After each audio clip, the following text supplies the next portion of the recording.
We explain the rise of the Babylonian Empire. The development of cuneiform in about 3200 BC BCE most likely grew from earlier forms of writing that was done in wet clay with pictographs. As it transferred into religious rituals and governmental decrees, the writing had to become more and more complex, which required creation of a class of scribes who had to attend school in order to apply it to astronomy, math, religion, and record keeping. This led to a class of individuals who had access to information. The birth of writing allowed for the expansion of a polytheistic complex religion to preserve through the stories of gods and goddesses. Chief among them was the mother goddess Inanna or Ishtar, goddess of love and war. Religion and writing also mingled in one of the first recorded human stories, which was the Epic of Gilgamesh. It records the questions of life and death in Sumeria.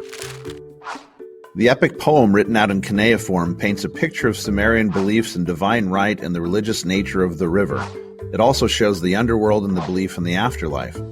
It contains one of the earliest mentions of a great flood that wiped out human society. The poem also gives depictions of Mesopotamian social classes, from ruling families with priests on top, to the middle class of scribes and merchants, to the farmers that made up the bottom free class, and slaves that filled out the bottom of the pyramid as the largest class. As in many early civilizations, the people worshipped female deities, but limited the legal and property rights of actual women. Over time, smaller tribes with more advanced weapons would march into Sumerian city-states and take over what had already been created.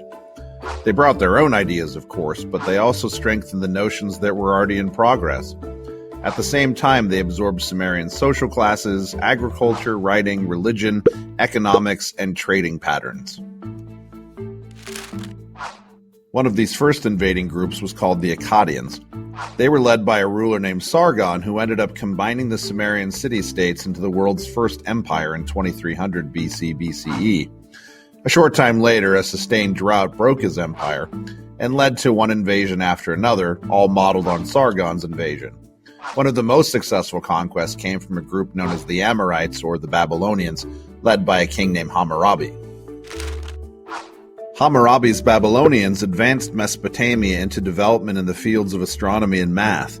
They ended up designing basic algebra and a number system designed around the number 6. They were the first to divide hours into 60 minutes and circles into 360 degrees.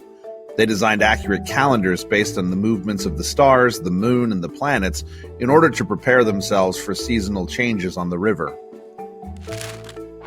Another lasting impact was Hammurabi's code. As far as we know, this is the first codified law code in human history.